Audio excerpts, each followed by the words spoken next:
tell you, last night I played in Aberystwyth, and it was lovely. It was a great gig.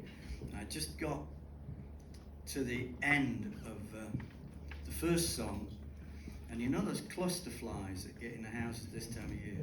One of them went...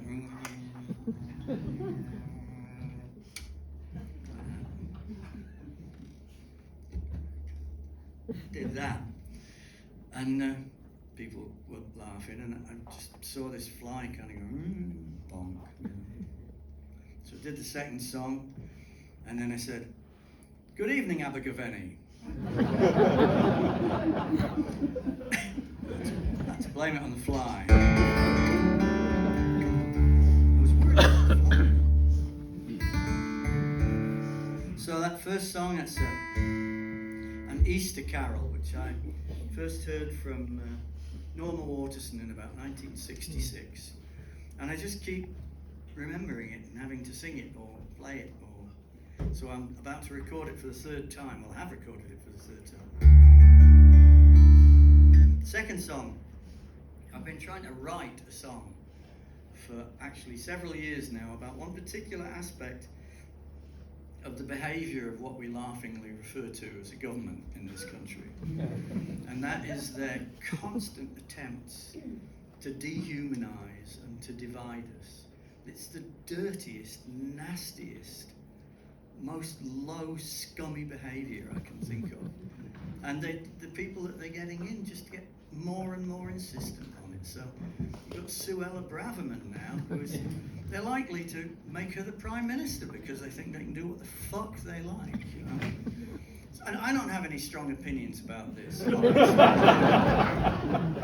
But I was struggling with writing this song because I had all these lyrics, but I just couldn't find anything that was suitably empathetic, powerful yet melodic to underline a line like, "What a bunch of lying twats they are." You know? But fortunately, in my line of work, if you look, you'll find that somebody else already wrote the song, and that's the case. Woody Guthrie wrote that song a long time ago. And Woody Guthrie wrote hundreds of songs, literally hundreds of songs. Towards the end of his life, as his inherited illness got worse, his Huntington's career, he lived in rental property in New York City, which is, I mean, I just never think of Woody Guthrie in New York City. I think of him in Oklahoma and California and places like that, you know, not in Brooklyn slums. But he wrote a song about one of his landlords in New York who was famous for being both a slum landlord and a complete racist. And the man's name was Frederick Trump. Nice. So, I was thinking about my own writing recently, and I realised that almost all the songs that I write are about real people. And so I thought I'd do, for the rest of this set,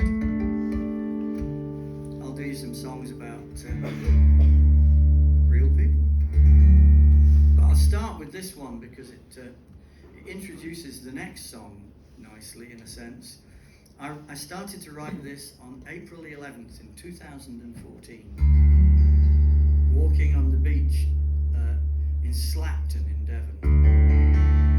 This beautiful, beautiful gravel beach, about 3 miles long, I guess, shaped like a new moon or something, and it's got a causeway that runs along behind it, and behind the causeway is a lake and a nature reserve called Slapton Lea.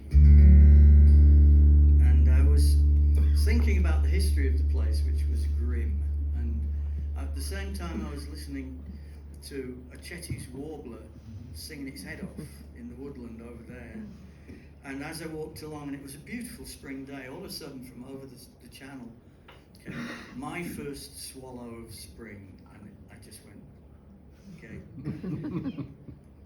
song.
desert and sea to mark another year for me.